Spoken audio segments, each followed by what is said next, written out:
우리가 펑펑 써온 일회용품 쓰레기가 되어 우리를 덮쳐온다. 마포 FM 특집 프로그램 쓰레기의 역습 제9회 진행을 맡은 삐삐, 저는 지우입니다.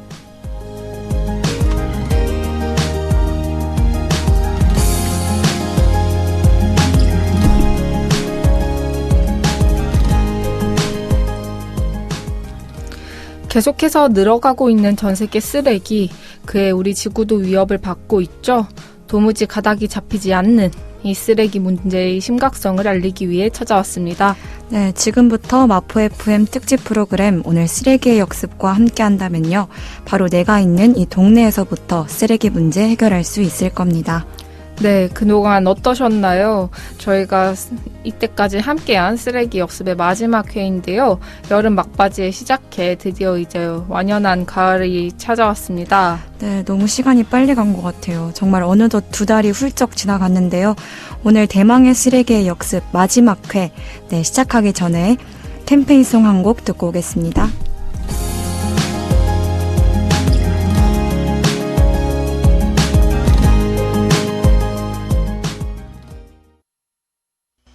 봉지, 종이컵, 플라스틱 빨대, 편리해서 마구 쓴 일회용품, 쓰레기통 한가득 넘치는 쓰레기, 지구 안에 넘쳐요 일회용품. 한번 쓰고 버리면 나는 점점 커지네. 한번 쓰고 버리면 나는 힘이 세지네. 쓰고 빅 버리고, 쓰고 빅 버리고, 일회용품 안 돼요. 쓰고 빅 버리고, 쓰고 빅 버리고, 아파 지구가 아파해요. 쓰레기 상식, 여러분은 얼마나 알고 계신가요? 오늘도 쓰레기 관련해서 여러분이 알고 계시면 또 좋을 만한 상식들 들고 왔습니다. 아, 네. 정말 기대가 되는데요. 오늘의 마지막 퀴즈, 주제는 뭔가요, 지훈님? 네, 진짜 벌써 마지막 쓰레기 상식인데요. 오늘의 주제는 비닐 분리 배출입니다. 아, 이것도 또 들어가면 까다롭죠. 그렇죠. 이 비닐이 일단 주제에 들어가기 앞서서 제가 말씀드리고 싶은 거는 물론 비닐 분리 배출 정말 중요한데 그 전에 일단 이 환경오염의 주범이 되는 이 비닐을 줄이는 게 우선인데요. 이 비닐 한 장이 완전히 분해되는 데까지는 20년에서 또 길게는 1000년까지 걸린다고 해요. 1000년이라니. 네, 정말 길죠. 그리고 이게 소각할 때 정말 많은 양의 그런 일산화탄소를 발생시키기 때문에 또 저희 환경에 굉장히 악영향을 미치고 있습니다. 그래도 저희가 비닐을 아예 안 사용할 수는 없잖아요. 아무래도 그렇죠.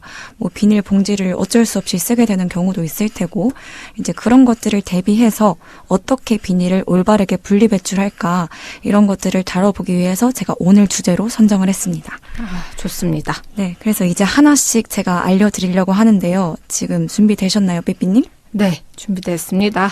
네, 그럼 첫 번째 문제 가겠습니다.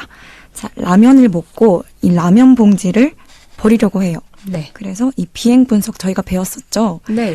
이런 원칙에 따라서 안을 깨끗하게 헹구고 또 예쁘게 딱지로 접은 다음에 버렸어요.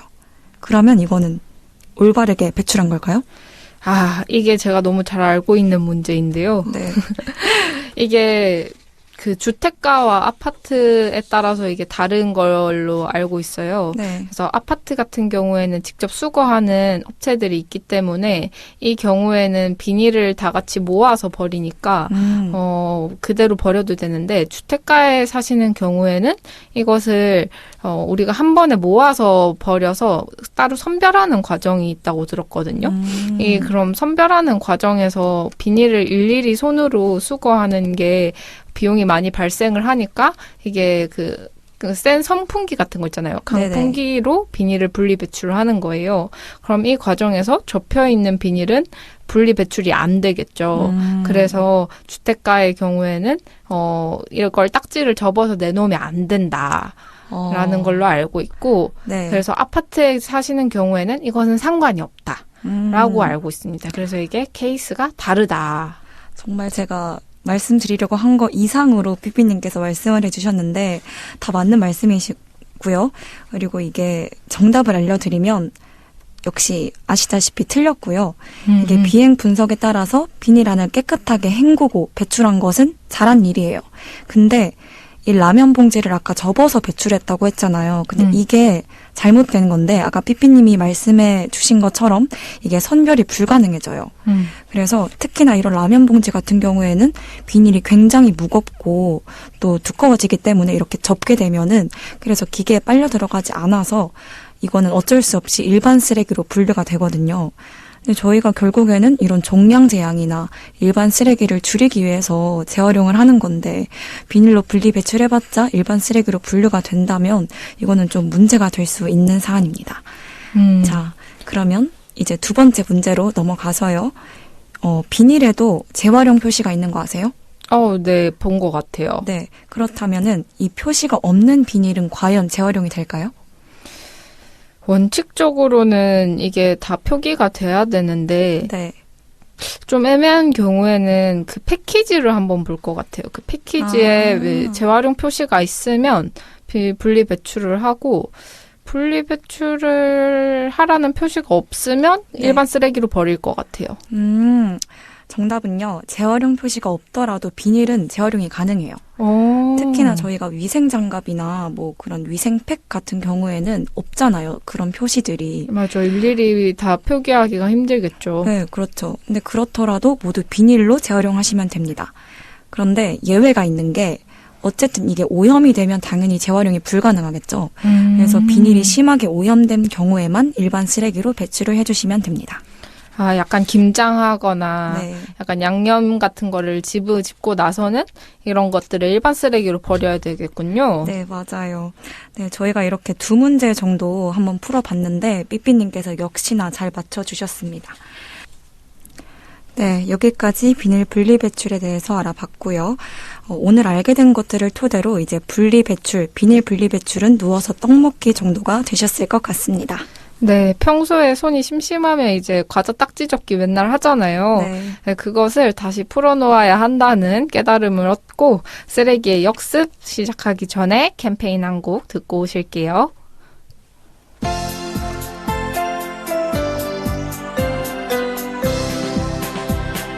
분리하세요 분리하세요 쓰레기 버릴 땐 분리해 음식 쓰레기 일반 쓰레기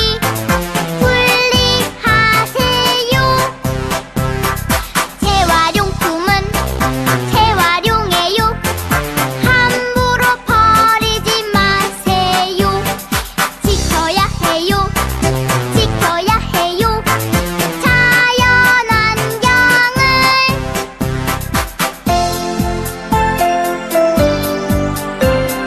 분리하세요 분리하세요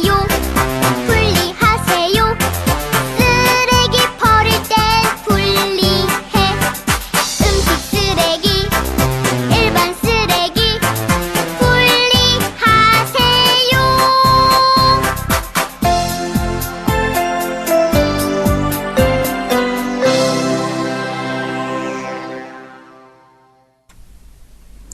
이주의 쓰레기 뉴스. 네, 이번 코너는요, 말 그대로 이주의 쓰레기 뉴스를 살펴보는 시간입니다. 오늘은 또 어떤 쓰레기 뉴스가 기다리고 있나요, 보라님? 안녕하세요. 쓰레기 뉴스 김드보라입니다. 얼마 전에 사과폰 15가 출시됐죠. 출시 첫날 사과 스토어는 사전 예약자와 현장 구매자들로 인산인해를 이뤘습니다. 요즘 우리는 핸드폰뿐만 아니라 이용하는 전자제품의 종류도 다양해지면서 교체 주기도 빨라졌는데요. 그만큼 버려지는 제품의 양도 크게 늘고 있습니다. 전자쓰레기는 납, 수은, 카드뮴 같은 위험 물질을 포함하고 있습니다. 이 물질들은 토양과 물로 스며들게 되는데 그 결과 환경뿐만 아니라 인간의 건강도 위협할 수 있습니다. 그래서 가전 폐기물은 특히 적절하게 관리하고 재활용돼야 하는데요. 그럼 다양해지는 전자제품의 종류만큼 재활용도 잘 이루어지고 있을까요? 그렇지 않습니다. 우리나라는 일정 규모급 이상의 전자제품 생산자는 전체 출고량 가운데 30에서 40%를 재활용하도록 하는 환경성 보장제가 시행되고 있습니다. 하지만 환경성 보장제 품목이 현실을 따라오지 못하고 있습니다. 2008년 이후 줄곧 27종에 머무르던 재활용 의무 대상은 최근에 50종까지 늘어났으나 신종 기기들은 여전히 제외된 품목이 많습니다. 그래서 오늘은 전자폐기물 재활용에 대한 이야기를 나눠보도록 하겠습니다. 네, 정말 심각하네요. 또 이 전자폐기물이. 그렇죠. 삐삐님과 지훈님은 현재 사용하고 있는 전자제품의 개수가 어떻게 되나요? 저는 지금 노트북, 태블릿, 또 뭐가 있어? PC, 핸드폰 4종 쓰는 것 같은데요. 요즘 써야 하는 전자제품은 다 네, 사용하고 갖고 계시네요. 있는 것 같네요. 저는 노트북이 이번에 새로 사면서 하나를 처분을 못했거든요. 그래서 노트북이 2대고 데스크탑도 있고요. 어머. 태블릿도 있고요. 핸드폰, 스마트워치, 블루투스 이어폰 하면은 사실 7개인 거예요. 왜 이렇게 많이 사용하세요? 예, 제가 사실 이제 디자인을 해가지고 편집을 하고 해서 저는 사실 욕심이 없는데 카메라까지 포함하면 전자기기는 더 많아지긴 하는데 이건 직업적 특성이겠군요. 네, 맞아요. 그래서 근데 이 직업적 특성에서도 느껴지는 게 출시하는 프로그램들이 계속 고사양을 요구하다 보고 기술들도 이제 3D라든지 더 요구하는 게 많아지니까 주기적으로 교체를 해줘야 되는 거예요.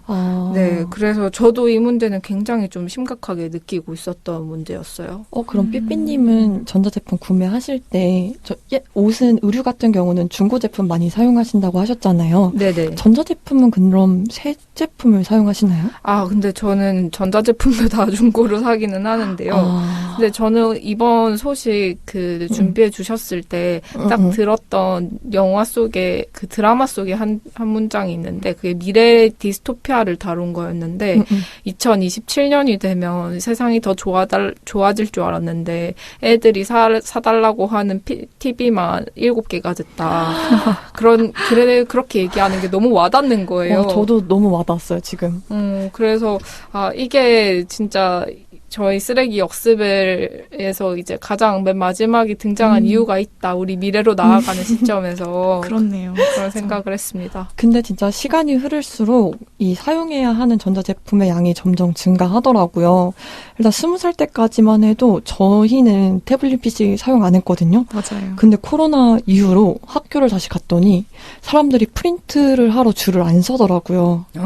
왜냐하면 PDF를 다운로드를 받을 수 있으니까 다 태블릿 PC를 사용을 해서 거기에서 이렇게 메모를 해가지고 이제 태블릿 PC도 필수품이 된 것 같습니다. 맞아요. 이게 맨 처음에 저도 교수님이 되게 신기해하면서 맞아요. 태블릿 PC 쓰는 친구를 되게 지목하면서 얘기했는데 요즘에는 그냥 고등학교 고3 교실 가면은 다 맞아요. 태블릿 PC를 쓰고 있다고 하더라고요. 그게 수업 시간에 사용이 된대요. 이젠 교과서도 그렇게 나온다고 하더라고요. 너무 신기하다. 그러면 이렇게 새로 생긴 혹은 또 대중화된 전자제품이 뭐가 있을까요? 저는 아무래도 킥보드 그리고 공용 전기자전거, 스타일러 정도 있는 것 같아요. 저는 여름이었잖아요. 저희가 제습기를 최근에 샀었거든요. 그게 좀 새로 생긴, 원래 있었나요? 원래 있긴 했는데. 그래요? 근데 이 제습기랑 가습기가 최근에 무조건 사야 하는 전자제품으로 그러니까요. 이게 리뷰가 됐더라고요. 그래서 요즘 좀 더 많이 사용하는 것 같은 느낌이에요. 업그레이드도 많이 되고. 맞아요. 그렇죠. 이게 전자제품의 업그레이드가 정말 빠르고 다양해집니다. 맞아요. 그다음에 또 블루투스 이어폰이 맞아. 이것도 사실 이제 줄 이어폰보다 훨씬 더 많은 금속들과 기술들을 요구하는 거라서 이것도 저는 사실 문제인 것 같아요. 되게 기본이 됐잖아요. 그리고 맞아요. 스마트워치도 사실 폰의 기능을 거의 비슷하게 수행을 하는데 거의 필수품으로 자리 잡았죠, 이제는. 맞아요. 이렇게 지금 말씀해주신 제품만 해도 다양하잖아요. 전자제품은 다양화되는데 환경성 보장제에 해당하는 품목은 제자리 걸음입니다. 이거는 또 처음 듣는 것 같네요. 환경성 보장제 품목이 뭘까요? 자, 일단 전기 제품 그리고 전자제품 마지막으로 자동차의 유해물질 사용을 제한하고요. 폐기물 발생 억제를 위해서 폐기물 발생을 억제하고 재활용을 촉진시키기 위해서 제품의 설계 단계부터 생산 그리고 폐기까지의 전 과정에 걸쳐서 체계적인 관리가 일어나는 겁니다. 이렇게만 들어서는 조금 저는 어렵- 아직 감이 안 오는데 혹시 네. 더 자세하게 설명해 주실 수 있으실까요? 제가 지금 전 과정에 걸쳐서 체계적인 관리가 일어난다고 했잖아요. 네. 일단 생산 단계에서는 유해 물질 사용을 제한을 하고요. 이게 폐가전이 되면 판매업자는 무조건 회수의 의무를 지게 됩니다.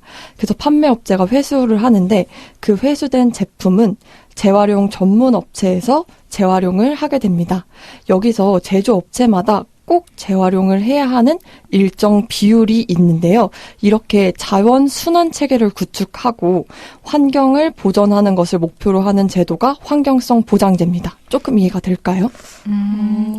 그러면은 이게 우리가 쓰는 것들 되게 많잖아요. 그렇죠. 근데 그러면 한 20년 된 만약에 PC가 집에 있어요.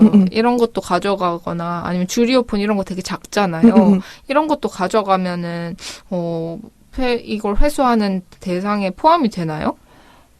일단 전자제품은 무조건 판매자가 회수의 의무를 들어서 어떤 제품이든 회수는 해야 하거든요. 근데 여기서 그러면 이 회수된 제품들이 재활용을 해야 되는가? 그거는 또 다른 문제예요. 포함되는 제품들이 다른 게 재활용을 해야 한다고 포함되는 제품들이 있는데 간단하게 말해보자면 첫 번째는 대형 기기, 그리고 통신사무기기, 중형기기, 소형기기, 그리고 이동전화 단말기, 마지막으로 자동차로 분류됩니다. 크게 보면 이렇게 6개로 분류할 수 있고요. 전체 품목으로는 50종이 있습니다. 되게 적죠. 제가 말한 그 주리오폰 한번 반납하러 간 적 있는데 안 해줄 것 같은데요? 근데 이거 무조건 회수의 의무를 진다고 하더라고요. 그러니까 어떤 회수만 건. 하고 재활용의 의무는 지진 않을 수도 있는 거잖아요. 그렇죠. 재활용을 해야 하는 제품이 또 따로 있는 거예요. 아이고. 또 제가 궁금한 게 있는데 아까 50종 말씀해 주셨잖아요. 네. 그러면 뭐 드론이나 전자담배 아니면 전동 킥보드 뭐 이런 것도 50종에 포함이 되나요? 요즘 되게 유행하는 그리고 많이 쓰는 제품들을 말씀을 해주셨잖아요. 네. 50종에 포함이 안 돼서 종량제 봉투에 섞어서 배출한다고 합니다. 너무 역시- 심각한데? 근데 제가 또 놀랐던 게 이게 네. 제가 원래는 27종이었는데 2020년에 50종으로 늘어난 거거든요. 근데 이 2020년에 늘어난 제품들을 보면 품목들을 보면 내비게이션, 공유기, 그리고 전자레인지. 이거는 저희가 일상생활 속에서 사용한 지 되게 오래전 제품들이잖아요. 네. 이거 너무 늦은 대처가 아닌가라는 생각을 했습니다. 역시 기술의 속도를 정책이 따라잡기에는 좀 확실히 속도차가 있는데 이렇게까지 늦을 줄은 몰랐어요. 저도요. 너무 늦어서 깜짝 놀랐습니다. 그러면은 이전까지 분리수거가 안 된 것들이라든지 아니면 이 그 제도의 미비로 포함되지 않은 항목들이 여전히 있을 거 아니에요. 그렇죠. 그러면 이 분리수거의 그 재활용의 의무가 없는 것들은 어떻게 처리를 하고 있나요? 일단 전자폐기물은 케냐와 인도와 같은 지구 반대편으로 보내집니다. 근데 이것도 저희가 분리 배출을 했을 경우에만 그냥 종량제에 버려지는 거는 그냥 소각되는 거예요. 아이고. 그래서 이렇게 전자폐기물로 케냐와 인도로 보내진 것들은 수리할 수 있는 건 거기서 수리해서 판매된다고 하더라고요. 그런데 아무래도 우리가 수리를 하지 못하는 제품들이 있잖아요. 그런 것들은 소각됩니다. 근데 이게 만약에 소각이 된다고 해도 이게 굉장한 환경 오염이 또 야기가 될 수 있을 것 그렇죠. 같다는 생각이 드는데 뭐 여기에 대해서는 해결 방안이 따로 있을까요? 일단은 제가 아까 말씀드렸듯이 너무 느리게 품목들이 지금 막 추가가 되고 있잖아요. 그 2020년에 한번 늘어나고 안 늘어나고 있단 말이죠. 그래서 환경 보장제의 효과 상승을 위해서 적용 기업, 대상 품목, 재활용 비율을 보다 유연하게 좀 운영을 해야 할 것 같습니다. 그러게요. 이게 계속해서 물건들은 생산이 되는데 새로운 물건들도 나오는데 이게 딱 막 50종만 된다. 50종 내에 있는 것들만 재활용할 수 있다. 이렇게 하면 조금 어려운 것 같아요. 그렇죠. 늘어나는 맞아요. 제품들이 너무 많으니까. 그리고 제가 또 알아봤던 있는데 이게 폐전자 제품을 수거하고 재활용하는 건 제조업체가 책임지고 해야 하는 일이라고 하더라고요. 기업별로 재활용을 해야 하는 할당량이 또 있습니다. 근데 이 재활용해야 하는 할당량을 채우지 못하면 부가금이 부과되더라고요. 그래서 부가금을 피하기 위해서 제조업체랑 재활용 순환센터가 실적 부풀리기와 담합을 해서 할당량을 조작한다고 합니다. 이런 것들을 피하기 위해서 재활용 순환센터 간의 실적 부풀리기와 담합이 있었는지에 대한 명확한 수사와 꾸준한 감시가 필요하다고 생각했습니다. 네, 물론 이런 기업이나 제조업체에서도 이렇게 좀 줄이기 위한 방법을 많이 쓰는 것도 좋지만 결국에는 개인적으로도 뭔가 이런 줄이기 위한 방안들을 계속 모색해야 될 것 같거든요. 그렇죠. 어떤 게 있을까요?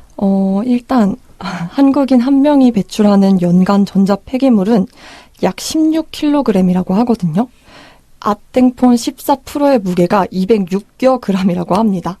그래서 우리가 연간으로 아이폰 77여 개를 버리고 있다고 하는데 너무 많은 양을 버리고 있잖아요. 전자제품을 오래 쓰고 필요 없는 거는 사지 않고 그리고 전자제품 중고거래도 활성화가 더 많이 이루어지면 좋을 것 같습니다. 근데 이게 그 기술의 진보화라고 해서 원래 아땡폰인 5가 되게 튼튼했었거든요. 근데 아땡폰 6가 되게 그러니까 사람들이 너무 안 바꿔서 약하게 낸다고 하더라고요. 그러니까 이런 기술의 발전으로 인해서 오히려 이 제품들의 수명 주기를 거기에 맞춰서 생산해내는 기술력을 더 개발한다는 거예요. 기업들이 돈을 더 벌기 위해서. 맞아요. 그래서 우리가 폰을 오래 쓰고 싶어도 휴대폰이 2년 정도만 되면 망가지고 느려지게 하는 것도 기업들의 잘못인 거죠. 이런 것들도 소비자들이 명확하게 인지를 하고 기업들에게 더 요구할 수 있는 부분인 것 같아요. 이게 맞아요. 왜 최근에 수리할 권리라고도 되게 많이 나오거든요. 그래서 수리를 하려고 했는데 액정을 가려고 하니까 전부 디스플레이도 다 갈아야 돼. 그렇게 하면은 새로 사야 되는 거잖아요. 맞아요. 그렇게 하기 위해선 기업들이 해야 할 몫이 분명히 있다. 판매량을 늘리기 위해서 수리를 더 유도하는 그런 것들은 없어져야 한다고 말씀을 해주신 것 같습니다. 네. 네. 폐기를 좀 유도하는 방법보다는 수리를 할 수 있는 권한들을 확대해야 한다는 거죠. 네. 지금까지 제가 5회에 걸쳐서 한강공원 일회용 배달용기 금지, 추석 과대포장, 음식물 쓰레기, 의류 폐기물, 마지막으로 전자 폐기물 문제에 대한 이야기를 나눠봤거든요. 사실 저는 이 쓰레기 뉴스를 하면서 좀 저 자신을 많이 되돌아보는 계기가 됐어요. 제가 방금 화장실을 갔다 왔는데 휴지를 쓰다가 저 휴지를 너무 많이 쓴 거예요. 이러면 안 되겠다. 휴지 사용량도 내가 줄여야겠다라는 생각을 일상생활에서도 그런 쓰레기를 줄여야겠다라고 생각을 하게 도와준 프로그램이어서 저는 정말 감사했습니다. 네, 맞습니다. 저희도 보라님 덕분에 또 많은 뉴스들을, 한 주간의 뉴스들을 접하게 됐던 것 같고요. 네. 이렇게 마지막까지 함께 해주신 우리 보라님 너무 감사합니다. 네. 네. 지금 네.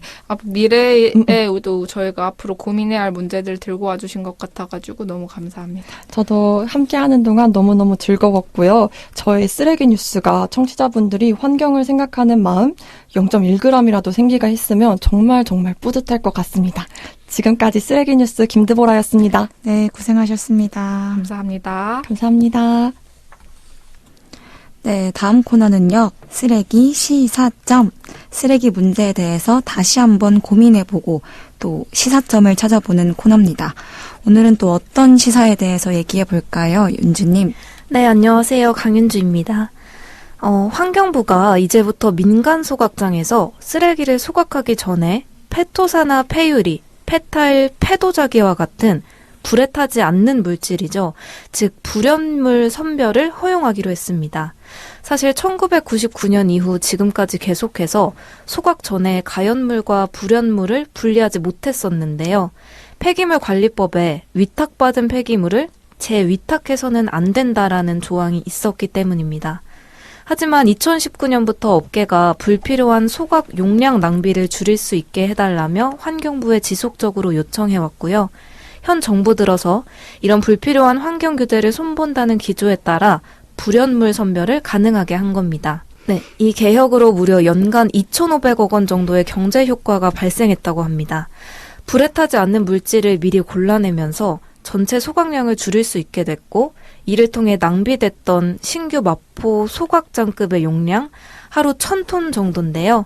이 용량이 확보되면서 경제 효과가 발생한 겁니다. 오늘은 이 불연물 선별 허용 규제 개혁에 대해 이야기해보면 좋을 것 같습니다. 네, 불연물 선별 허용 규제. 저희한테는 조금 어려운 말이긴 한데, 네. 이런 규제로 인해서 어떤 기대할 수 있는 효과들이 있을까요? 네. 일단 두 가지가 있는데요. 첫 번째로는 연료 낭비와 또 소각 용량이 손해되는 것을 방지할 수 있습니다. 쉽게 말씀드리면 과거에는 사실 불에 타지 않는 물질이나 불에 타는 물질을 한꺼번에 소각로에 넣어야 했어요. 네, 이 때문에 수도권 민간 소각장에서만 하루 910톤가량의 소각 용량이 발생했었는데요. 이 규모가 지금 최근에 마포구에 새로 지으려는 소각장 처리량 하루 1,000톤을 이제 할 수 있는 정도와 맞먹는 용량이라고 합니다. 네, 근데 이제 현재에는 불에 타지 않는 물질을 미리 골라내서 전체 소각량을 줄일 수 있게 됐거든요. 이 개혁으로 인해서. 그래서 연간 2,500억 원 정도 금액의 경제 효과가 발생할 수 있습니다. 네, 두 번째는요. 잘못된 온실가스 배출 통계를 바로잡는 효과도 있습니다. 사실 불연물, 그러니까 불에 타지 않은 물질을 태울 때는 온실가스가 발생하지 않거든요. 근데 함께 태우면서 온실가스가 배출됐다고 또 허수로 계산이 됐었다고 합니다. 네, 허수로 잡힌 용량이 무려 31만 톤이라고 합니다. 근데 그러면 이 손으로 골라내는 작업들을 하고 있는 거죠? 삐삐님이 방금 지적해주신 부분이 이 규제 개혁의 좀 문제점이나 미비점 중에 하나인데요. 사실 이 규제를 개혁하면서 쓰레기를 분리를 어떻게 할 거냐, 쓰레기 분리하는 선별 시설을 설치해야 된다. 그러면 이 선별은 어떤 방식으로 진행할 거냐라는 얘기들도 굉장히 많이 나오고 있어요. 그래서 이 얘기에 대해서 환경부 입장은 가연물과 또 불연물을 분리해주는 기계를 또 추가로 설치를 해야 되잖아요. 네. 이게 이제 소각장 안에 설치가 가능한지 이런 관련 연구를 지금 진행하고 있고요. 그리고 만약에 이 연구 결과에 따라서 이 기계를 설치를 못하게 된다면 이 수천 톤의 폐기물에서 수작업으로 불연물을 골라내야 하는 상황이 발생할 수가 있어요. 그렇게 된다면 사실 이게 불가능하고 또 굉장히 많은 인력이 또 투입이 되겠죠? 그래서 이게 그러면 법을 개정하는 의미가 있냐, 이런 그 개정에 대한 퇴색의 우려도 있는 입장입니다. 저 또 궁금한 게 네. 지금은 그러면 어떤 식으로 하고 있는지 모르겠지만 이 불연물을 선별하고 나면 네. 좀 타지 않는 물질이라고 했을 때 유리병 같은 것들은 재활용이 가능하잖아요. 그렇죠. 이런 것들은 재활용을 할 수 있나요? 저도 사실 그 부분에 대해서 자세하게 조사해보지는 못했는데요. 아무래도 불에 타지 않는 불연물을 또 폐기물을 따로 이제 처리를 하게 되면서 뭐 폐기물 업체나 이런 쪽에 해서 따로 지금 쓰레기를 처리하는 걸로 알고 있습니다. 그리고 네. 이게 현재 쓰레기 소각장 논란으로 갈등이 좀 많잖아요, 현재는. 네. 근데 어떻게 보면 이게 굉장히 좋은 규제일 수도 있지 않나 싶기는 해요. 네. 사실 저희가 첫 번째인가 두 번째 다뤘던 얘기 중에 이제 마포 쓰레기 소각장 그 논란에 대해서 다뤘었는데요. 그 2026년에는 수도권, 또 2030년에는 전국적으로 생활 폐기물 직매립이 금지됐잖아요. 그래서 소각장이 부족한 상황인데 이런 규제 개혁으로 쓰레기 용량을 줄이면 소각장을 이제 더 짓지 않아도 처리 용량을 조금 더 확보할 수 있기 때문에 방금 지우님이 말씀해 주신 것처럼 그런 부분에도 굉장히 좋은 효과가 있을 거라고 생각합니다. 근데 이게 지금이라도 좀 개혁이 돼서 다행인데 과거에는 왜 이 허용이 됐을까요? 네. 사실 굉장히 좋은 개혁인데 과거에는 왜 허용이 금지됐냐면요. 예전에는 그 폐기물을 자기네들이 처리하겠다고 돈을 받아서 가져갔대요. 근데 가져간 다음에 이걸 제대로 처리를 하지 않고 그냥 땅에 묻어버리거나 아니면 쌓아두는 그런 불법 행위들이 성행했다고 해요. 그렇다 보니까 이제 환경부에서 이 반입된 폐기물에 아무 손도 대지 말고 그냥 다 그대로 처리를 해버려라고 그대로 처리를 하라고 규제를 만든 거였거든요. 그럼 이걸 다시 허용하게 된다면은 또 같은 문제가 반복될 수 있진 않을까요? 그렇죠. 같은 문제가 반복될 수도 있기 때문에 이제 그에 대한 뭐 대비책이나 이런 것도 법을 개혁하면서 많이 논의를 하고 있는데요. 네. 사실 2016년부터 전국 민간 소각장에 폐쇄회로 CCTV 설치를 의무화하라고 시켰대요. 그래서 이제 폐쇄회로에 CCTV가 설치되어 있으니까 그렇게 불법적으로 뭐 쓰레기를 가져가서 묻는 행위들을 조금 방지할 수 있고요. 그리고 또 올해부터 폐기물 운반 차량에 위치 정보 시스템이죠. GPS를 달아서 이 폐기물 운반 차량을 확인할 수 있고 또 폐기물 용량 점검까지 가능하다고 합니다. 즉 이제 예전과는 다르게 과거와는 다르게 과학적으로 좀 감시가 가능해지면서 이런 문제들을 해결하고 있다고 합니다.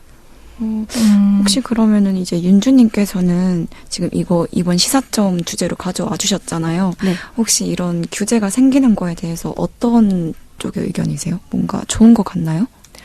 저는 사실 굉장히 좋은 취지의 약간 규제 개혁이라고 생각을 하는데 사실 저도 많이 검색을 해보고 알아본 결과 막 좀 구체화되어 있지 않다는 생각을 조금 많이 했어요. 어떤 부분이요? 방금 이렇게 말씀해주신 뭐 분리는 어떻게 네네. 할 거며 이런 부분들이 조금 아직은 구체화되어 있지 않고 조금 이게 법이 완전히 실효성이 있기까지는 시간이 걸리겠다고 생각이 들었고요. 또 알아본 결과 이게 전체 폐기물 중에서 최대 10%까지만 불연물을 골라낼 수 있도록 제한을 했대요. 그래서 이런 부분에 대해서도 이게 조금 과잉 규제라는 의견들도 있고요. 네. 그리고 사실 또 이게 분리 배출이 잘 되는지 감시는 어떻게 할 건지에 대해서 아직 구체적인 해결 방안이 없다 보니까 좀 감시가 어려운 부분도 있다고 생각을 합니다. 그러면 이 CCTV 설치도 하고 GPS도 달면서 이제 그런 것들을 감시한다고 했잖아요. 네. 아직까지는 그걸로는 역부족이겠죠? 이게 사실 법이 지금 개혁을 하면서 계속 이제 연구를 하고 있대요. 이걸 어떻게 뭐 설치가 가능한지, 네. 이게 정말 뭐 잘 진행이 되고 있는지 아직 이런 과정에 있다 보니까 확실하게 이게 잘 되고 있다 이렇게 말을 하기는 조금 어려운 부분인 것 같습니다. 저는 전반적으로 들으면서 저희 이제 쓰레기 역습에 출연해 주셨던 부엉이 감시단의 이야기가 좀 떠올랐었는데 네. 소각장에 되게 분리수거가 가능한 물건들도 되게 많이 들어온다고 해요. 맞아요. 그랬을 때 그것 사실 지금 서울시든 전국이든 제 쓰레기 소각장을 줄여야 되는 완전 허리띠를 졸라매야 하는 상황으로 저는 계속 느끼고 있어요. 그러니까 원래 없었던 정책까지 이렇게 불연물 선별하는 과정까지 들이게 되는 건데 이거를 수작업으로 한다고 했을 때 저는 분리수거도 가능해지지 않을까. 그러니까 분리되지 않았던 그냥 시민들이 같이 버렸던 쓰레기들도 분리되고 그리고 뭐 버려지지 않았어야 했을 물건들 예를 들면은 의료 폐기물들 같은 것들도 불법으로 막 버려진다고 했을 때 그런 부엉이 감시단의 역할처럼 뭔가 좀 더 결국에는 초반에는 사람이 해야 될 수도 있겠지만 나중엔 기계가 도입될 수도 있겠지만 조금 더 진짜 일반 쓰레기와 그다음에 버려지지 않는 것 분리수거가 되는 것들이나 아니면 불연물이 선별되는 작업들이 좀 동반이 된다면 이 지금 쓰레기 소각장을 소각량을 줄여 나가야 하는 상황에서 좀 적정한 정책이 아닐까라는 생각이 저는 좀 드는 것 같아요. 네. 맞아요. 삐삐님이 말씀하신 것처럼 이게 분리선별 시설 설치가 잘 돼서 분리수거가 잘 된다면 분리수거에도 굉장히 좋고 또 소각장에 들어가는 쓰레기 양도 줄일 수 있으니까 굉장히 좋은 취지의 개혁인 것 같습니다. 근데 사실 개정안에 이런 관련 내용은 지금 빠져 있거든요. 그렇다 보니까 좀 반쪽짜리 정책이라는 그런 우려들도 있고 아직 과정 중에 있다 보니까 더 많이 개선을 해나가야 할 것 같습니다. 네, 그리고 또 좀 짚어야 할 것 같아요. 이렇게, 뭐, 전체 폐기물 중에서 최대 10%만 골라낼 수 있다고 제한하는 것 역시, 한번 재검토돼야 되는 부분인 것 같고, 앞에서 정리해 주셨다시피, 뭐, 이것을 기계로 하는 과정에서에 있는 어려움이라든지, 그런 것들도, 좀 포괄적으로 법정에서 고민을 해야 되지 않나, 그런 생각이 드네요. 네, 말씀하신 것처럼 소각장에 들어가는 이제 폐기물 중에 불연물을 사실 지금은 10%까지밖에 골라낼 수가 없거든요. 근데 사실은 실제 소각장으로 들어가는 폐기물 중에서 10%가 넘을 수도 있는 거잖아요. 그러니까 뭐 이런 정책들이 아직은 좀 미비점이 많고 문제점이 많지만 이걸 조금 개선해 나가는 과정에서 나중에는 그래도 좋은 결과를 얻을 수 있지 않나. 그렇게 저도 맞아요. 생각을 합니다. 또 이런 간단한 법 개정만으로도 또 좋은 효과들이 발휘될 수도 있으니까 조금 더 정부 차원에서도 좋은 교재들 많이 이렇게 내주셨으면 좋겠다라는 생각이 듭니다. 네, 이런 정책만으로 910톤 지금 새로 신규 소각장 건설에 해당하는 양이 걸러지고 있었잖아요. 이것을 좀 10%가 제한이 없었다면 이게 더 늘어날 수도 있지 않을까라고 저는 좀 생각이 드는 것 같아요. 네, 저도 이게 사실 몰랐거든요. 불에 타지 않는 물질, 또 불에 타는 물질을 한꺼번에 소각한다. 이렇게는 생각을 못했는데 지금까지 이렇게 조금 안 좋은 일들이 약간 안 좋게 되고 있었구나. 그래서 쓰레기가 더 많이 넘쳐날 수밖에 없었고 또 소각장을 지어야 될 수밖에 없었구나라고 또 느끼는 계기가 됐었습니다. 네, 감사합니다. 네, 오늘 쓰레기 시사점 마지막까지 우리 윤주 리포터께서 또 좋은 시사거리 많이 가져와 주셨는데요. 오늘 마지막 회인데 저희와 또 끝까지 함께 해주셔서 너무 감사합니다. 네, 저도 이 코너 맡으면서 쓰레기에 대한 문제나 이런 거에 대해서 많이 알 수 있었고 또 저 스스로도 많이 변화하는 계기가 됐었던 것 같아요. 그래서 너무 감사하다는 말씀 드리고 싶고 또 이런 기회가 있으면 같이 또 녹음했으면 좋겠습니다. 네, 네. 그동안 감사했습니다. 네, 네. 고생하셨습니다. 네, 감사합니다.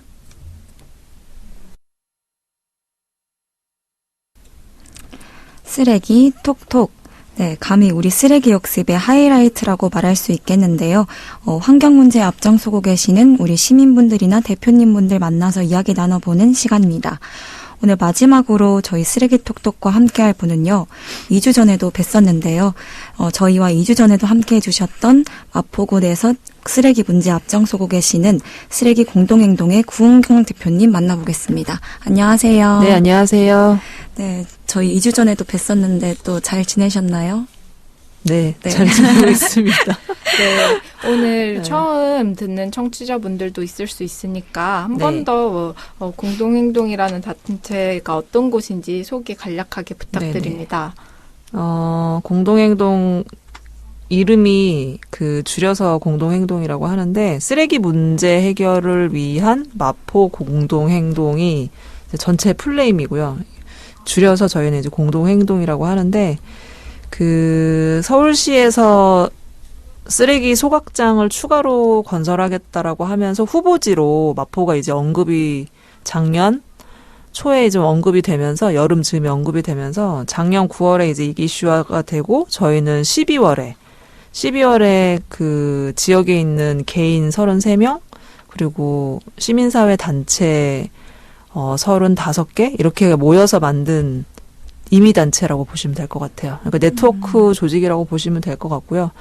일시적으로 저희는 이 문제와 관련해서 이제 후보지였을 때 소각장을 쉽게 짓거나 만들면 안 된다라고 하는 이야기를 하기 위해서 기자회견을 하면서 출범을 한 네트워크 조직이고요. 하지만 1년이 지나고 나서 서울시가 이제 결정고시를 하면서 후보지가 아니라 결정지가 됐죠. 그런 상태에서 지금 요 인터뷰를 하게 된 상황입니다. 그래서 네트워크 조직이 없어지길 기대했는데 없어지지 못할 것 같은 그런 상태라고 보시면 될 것 같습니다. 네, 없어지지 못하는 이유가 있을 텐데 그렇다면은 그 이후에 확정이 되고 나서는 또 어떤 활동들을 이어가고 계시나요? 일단 서울시가 그 확정을 했지만 1년 동안 그 사계절을 다 보내면서 그 짓기 위한 소각장을 짓기 위한 공간의 환경조사를 영향평가를 다시 해야 된대요. 근데 그럴 때 누구를 만나야 될지를 고민할 거 아니에요. 네, 그때 그렇죠. 파트너가 되는 조직 중에 하나가 이제 저희 마포 공동행동일 것 같고요. 그래서 또 공교롭게도 제가 2주 전에 인터뷰하고 나서 그 다음 주 월요일에 서울시를 만났거든요. 그래서 마포 공동행동하고 주로 서울시가 연락하는 단체가 그 백지화 투쟁 본부라고 하는 상암동에 있는 주민들 중심으로 만들어진 소각장 결사 반대를 하는 조직과 저희처럼 이제 쓰레기 자체에 대한 문제를 좀 근본적으로 해결해야 된다라고 얘기하는 단체, 뭐 이런 단체들 몇 군데를 서울시가 만나는데 그런 의미에서 지난 16일에 저희가 서울시를 만났고 그런 파트너로서의 역할을 일부 할 거고 그 이야기는 이제 물어보시면 다시 좀 얘기를 하고요. 그거 네. 말고는 지금은 저희가 쓰레기 감량 자체에 대한 캠페인을 하고 있어요. 그게 이제 마포 공동행동이 소각장 문제에 좀 이렇게 매몰되지 않고 네. 쓰레기 전체에 대한 이야기를 하려면 소각장은 그냥 하나의 단편적인 수단인 거고 그 외에 그 근본적으로 해결하려면 쓰레기 줄여야 된다라고 하는 이야기를 해야 된다라고 하면서 그 부분을 좀 집중하면서 요즘 캠페인을 하고 있습니다. 네. 네, 혹시 이 쓰레기 양 같은 경우에는 계속 늘어나게 되는 이유가 대표님께서는 뭐라고 생각하세요? 쓰레기가 늘어나는 거는 저희 이제 저의 개인적인 삶을 생각해봐도 네. 쓰레기가 늘어날 수밖에 없는 게 그러니까 일회용을 많이 사용하는 것도 있긴 하지만은 이제 배달도 하고 그러니까 그 전보다도 그 코로나 이후로 배달을 훨씬 더 많이 하게 되면서 일회용품이라든지 이런 용품을 본의 아니게 원하지 않지만 사용해야 되는 상황들이 되게 많이 벌어지는 것 같고요. 그게 이제 뭐 예를 감염 문제라든지 그러니까 일회용 자체도 문제가 있지만 네. 보건 문제 때문에 일회용을 또 써야 되는 상황이 있어서 그런 거 그다음에 이제 그 사실 생활 쓰레기보다는 뭐 건축 폐기물이라든지 또 기업에서 만들어내는 그런 폐기물이라든지 여러 가지가 있어서 저는 뭔가를 계속 산업이 있는 이상은 쓰레기는 줄어들기 매우 힘들 거라는 생각이 들기는 해요. 그러면은 그 쓰레기 저도 제가 알기로는 산업 폐기물이나 건축물 폐기물이 진짜 많다고 네. 들었는데 네. 이런 폐기물을 줄이기 위한 좀 정책적인 압박이나 대안 같은 것들은 서울시에서 좀 내고 있는 것들이 있나요? 서울시 당연히 뭐 서울시가 행정이니까 이제 해야 되는 규제나 이런 걸 하기는 하는데 근본적으로 그 행정은 어쨌든 이게 뭐 근본적 해결을 위한 집단이 아니라 서비스, 그러니까 주민 서비스를 하기 위한 행정 조직이다 보니까 네.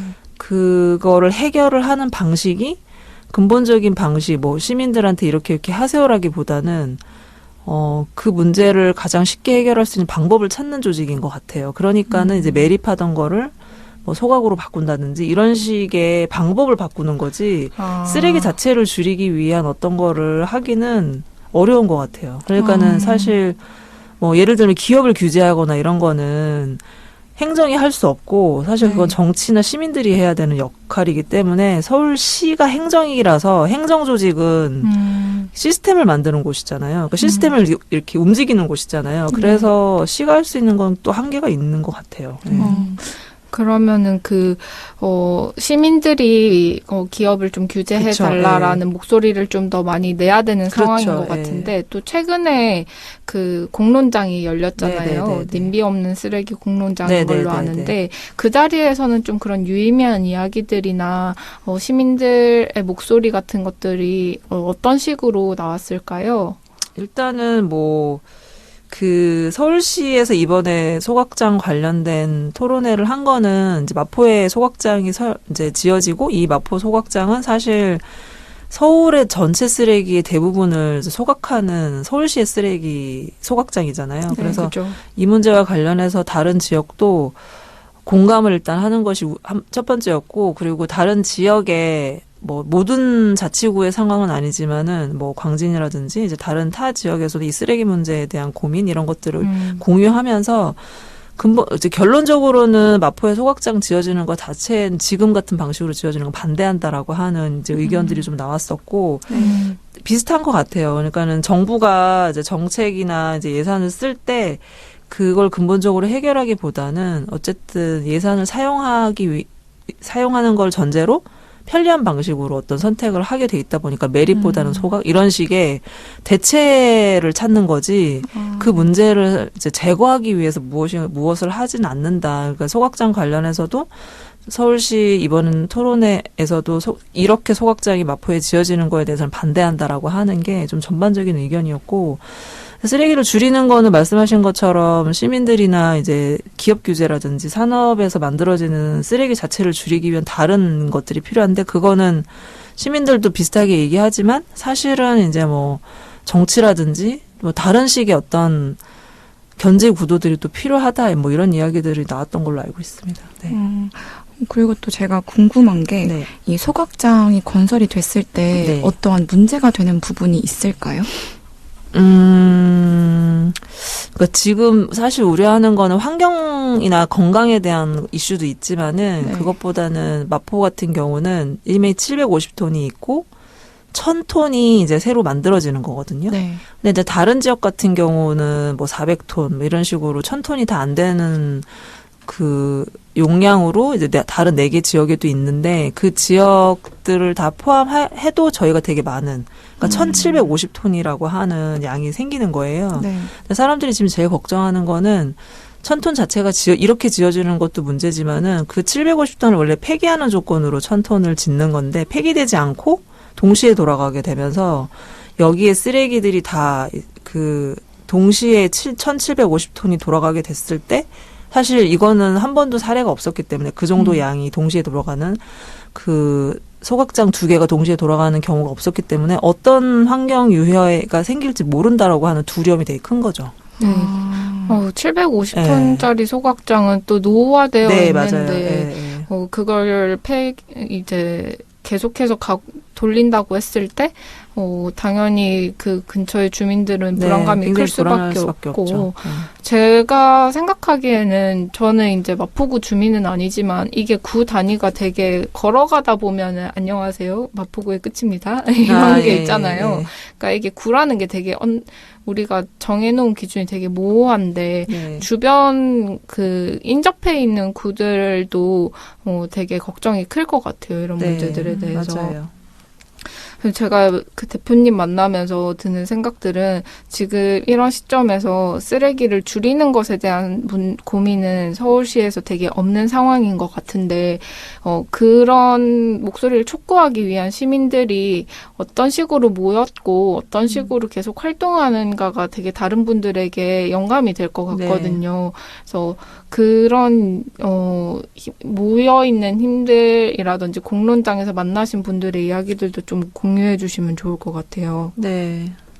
그 공론장이라 하시면은 뭐 서울시 저희 그 지난번에 있었던 서울시 nim비 없는 쓰레기 그거 말씀하시는 건가요? 네네. 거기에서도 다른 지역구에서 모인 시민들이 좀 자발적으로 계속 와서 이야기를 해주시는 상황이니까. 네네네.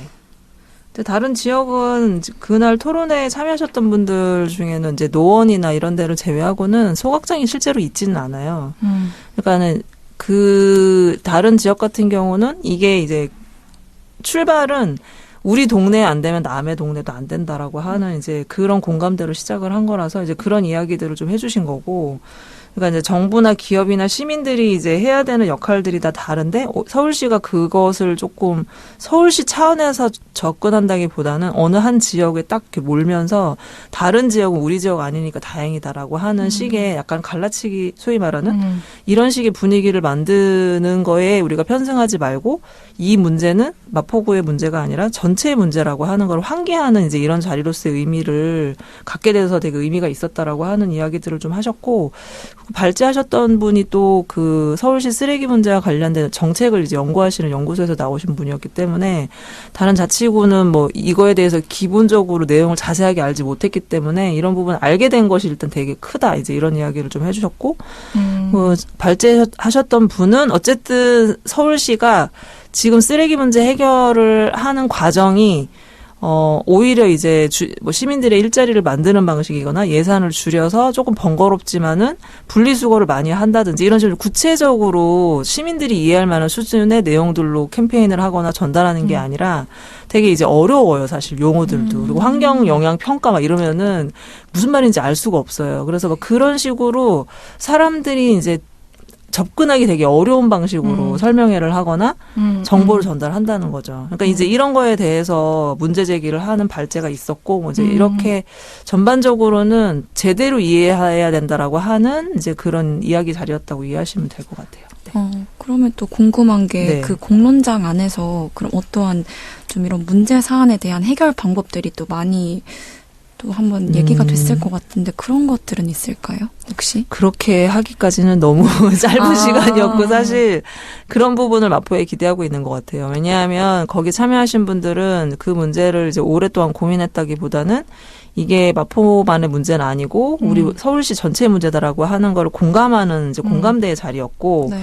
그 방법과 관련해서는 이제 이미 뭐 시민들은 쓰레기를 줄이고 이제 정책에서는 이제 비어 있는 지점을 좀 확인하고 예산을 쓰는 방식이 소각장을 딱 짓는 게 아니라 소각장을 짓기보다는 쓰레기 감량에 대해서 좀 꼼꼼하게 확인하면서 오히려 그거를 일자리로 만들 수 있는 방법을 고민한다든지 이런 걸 해야 되는데 그런 걸 하지 않는다라고 하는 이제 그런 연구자들의 이야기도 이미 있어요. 그래서 그런 부분들을 계속 견지를 하면서 마포 이제 공동행동 같은 단체들이 꾸준히 이야기를 계속 공유하고 또 문제가 있으면 지적을 하고 아직도 해결이 안 됐다 뭐 이런 메시지를 주거나 이런 역할을 해야 되는 게 지금은 되게 필요한 것 같아요. 그래야 이제 시민들의 쓰레기 줄이는 캠페인이라든지 또 행정이 못하고 있는 부분 또는 정치가 못하고 있는 부분에 대해서 발언을 할 수 있는 약간 채널? 이런 게 지금 오히려 필요한 것 같다는 의견들이었던 것 같아요.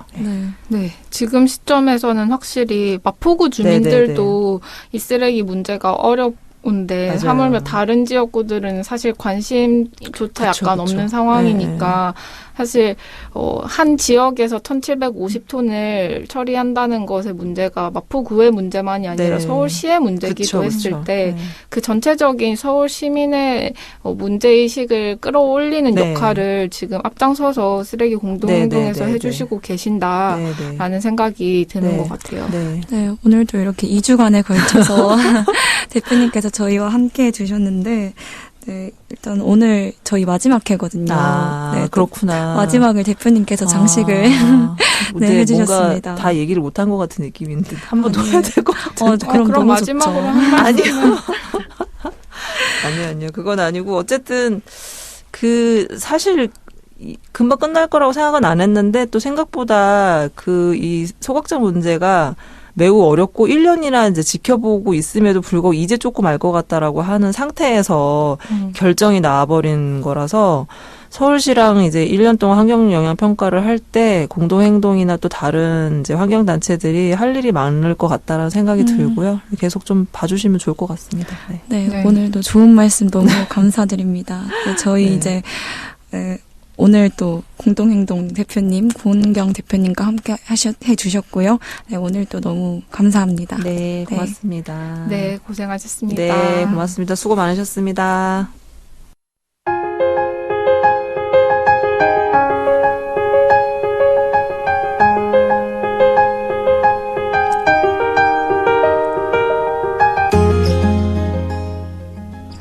네, 오늘도 전자쓰레기, 또 불연물 선별 허용 규제, 또 마포구 공동행동의 구은경 대표님까지 정말 다양한 주제들과 함께 했었는데요. 오늘 저희가 마지막 회를 함께 하게 됐는데 저는 정말 이 9회에 걸친 쓰레기 역습을 함께 하면서 이 쓰레기를 다루는 그런 자세가 정말 달라졌다고 저는 스스로 느꼈거든요. 그냥 일상생활에서 그냥 무심코 지나쳤던 그런 행동들까지 정말 하나하나 제 스스로를 좀 돌아보게 되는 그런 계기가 됐던 것 같습니다. 삐삐님은 어떻게 느끼셨어요?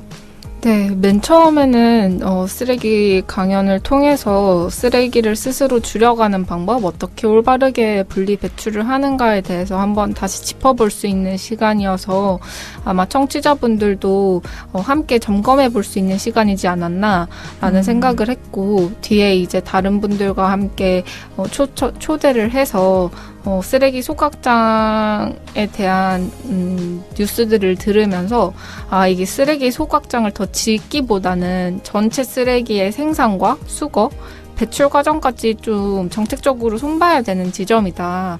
이것들을 시민들이 좀 요구해야 되는 상황, 정부가 제대로 일을 할 수 있도록 그냥 딱 결과론적으로만 쓰레기 소각장을 만드는 쉬운 선택을 할 것이 아니라 네. 우리가 근본부터 바꾸려고 하기 위해 목소리를 내야 한다라는 것을 초대 손님들을 통해서 좀 많이 느꼈던 것 같아요. 네, 맞아요. 사실 저도 그 소각장이 정말 결과론적인 것만 보고 하는 해결 방안인데 저는 그게 쓰레기를 줄인다라고만 과거에는 생각했던 것 같아요.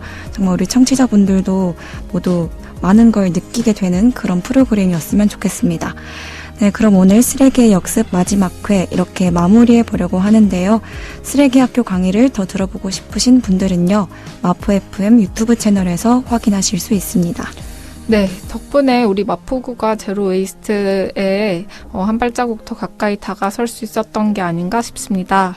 들어주신 분들께 감사합니다.